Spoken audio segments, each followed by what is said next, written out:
들어와서 그 업무를 딱 쪄줘서 거기에서 나름대로 성취감을 줄 수 있게끔 존중하면서 일을 하잖아요. 그럼 충분합니다. 그래서 지금은 제가 우리 부하 직원 일 시키는 방법이 어떤 식으로 하냐면, 처음에 우리 직원을 사람을 채용을 하면 이런 식으로 하시면 별로 크게 문제가 되지 않을 겁니다. 제가 얼마 전에 채용한 우리 직원 같은 경우는 블로그를 이제 담당을 합니다. 근데 블로그를 담당을 하지만 예전에 블로그를 했었던 사람을 뽑으셔야 돼요. 뽑을 때 채용 자체부터 블로그를 관리하고 운영했었던 사람 자체를 뽑으셔야 돼요. 저 지금도 그 알바본에다가 블로그 관리 뭐 이런 거를 쓰잖아요. 그러면 공고 등록 자체 안 되는 거 아시죠? 그것도 모르세요? 네, 공고 등록 자체가 안 됩니다. 블로그 관리, 마케팅 뭐 이런 식으로 올라가고 보험 관리하고 이런 식으로 하면요, 공고 자체가 아예 안 올라갑니다. 올릴 때 어떤 식으로 올리냐면, 저는 주 3회 2시간씩 재택근무 이렇게 딱 올리잖아요. 지금 한 100통 와 있습니다. 보기도 힘들어요. 정말 보기 힘들어요. 그러면 그렇게 딱 해가지고 채용을 할 때도 저는 면접을 직접 만나서 얼굴을 보고 확인을 합니다. 그래서 만나요. 근데 어차피 채용을 하더라도 일을 할 때까지 확실히 일을 해서 자리 잡기 전까지는 언제 그만둘지 모르는 사람이에요. 그래서 후보군 한 3명 정도는 항상 갖고 있어야 돼요, 이력서를. 그리고 나서 이 친구를 가르치게 되는데, 아이디 비번 주고, 일을 어떻게 하세요, 글은 하루에 몇 개 올리시고, 몇 시부터 몇 시까지 근무하시고, 요걸 하는데요. 재택근무할 때 제일 중요한 게 뭐냐면, 혹시 몰라서 말씀드립니다. 재택근무할 때 제일 좋은 게 뭐냐면, 네가 알아서 근무하고 알아서 2시간 채워라 하면 그게 유지가 될까요, 안 될까요? 절대 유지 안 됩니다. 왜? 사람 마음이라는 게요, 규칙적이지 않으면요, 마음이 흐지부지합니다. 그래서 저희 재택근무는 출근하는 시간과 퇴근하는 시간을 정확하게 정해서 네가 정해요. 직원한테 본인이 정하세요. 본인이 근무할 수 있는 시간으로 정하세요. 단 그 시간은 반드시 지켜주세요. 만약에 일이 생겨서 못할 수 있어요. 그럼 못하면 못한 대로 빠져서 딴 데로 그 하루만큼은 다른 시간으로 옮겨서 할지언정 그 시간은 기본적으로 맞춰서 근무하세요가 기본입니다. 그래서 본인도 규칙적이어야 돼요. 그리고 출근하는 거, 퇴근하는 거 반드시 내가 확인한다라는 거, 그리고 보고하는 것도 어떤 식으로 보고하는지도 그 양식이 정해져야 되는데, 저 같은 경우는 제 카톡에 항상 보고 양식이 딱 정해져 있어요. 유입 숫자, 그리고 그 PC로 들어왔느냐, 아니면 모바일로 들어왔느냐, 검색으로 들어왔느냐가 딱 나오거든요. 그럼 그 비율도 봅니다. 왜 보냐? 컴퓨터로 검색을 하잖아요. 그러면 그 사람은 나하고 일로 연결이 돼요. 모바일로 검색을 하는 사람들은 보통은 그냥 지나가다가 간 사람들이에요. 쇼핑 쪽은 좀 다를 수 있습니다. 저는 제가 분석했던 저희 쪽이었습니다. 컴퓨터로 검색을 하는 사람들은 좀 캐파가 큰 것들이에요. 왜 그런지 아세요? 사무실에서 하니까. 모바일로 하는 건 뭘까요? 돌아다니면서 하니까. 화장실에서 하고 그 지하철에서 하니까요. 아주 간단한 분석이에요.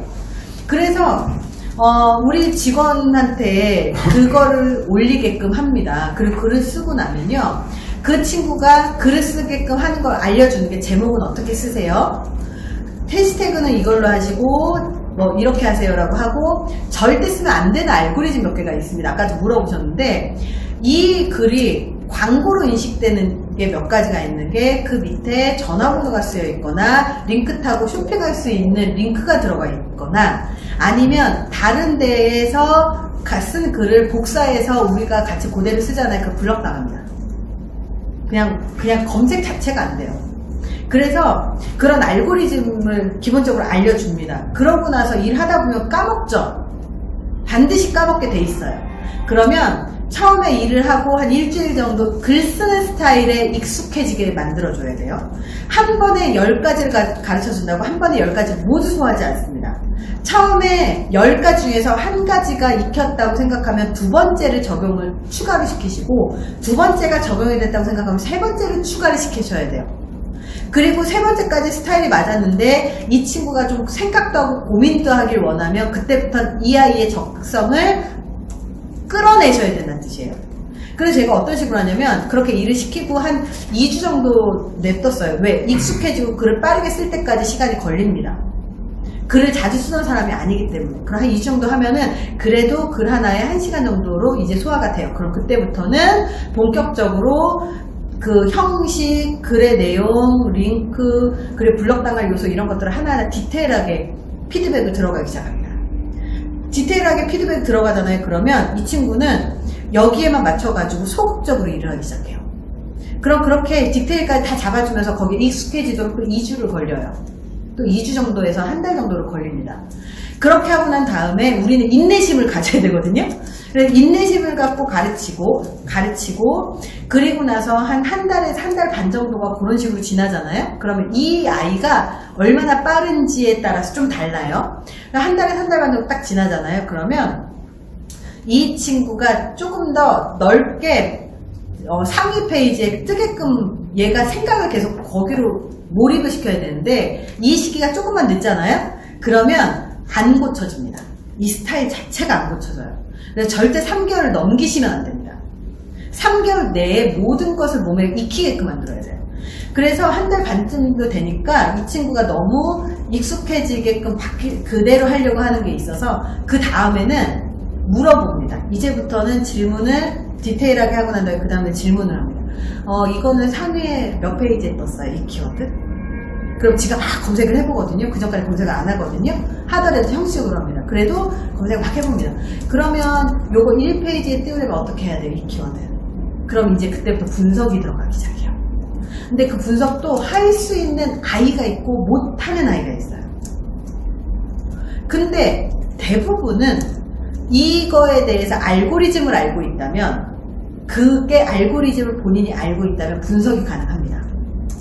그래서 분석을 못하겠어요 이러잖아요. 그러면 바로 구글에다가 알고리즘 찾으라고 해요. 네이버 1페이지 띄우는 걸 왜 네이버에서 안 찾고 구글에서 찾을까요?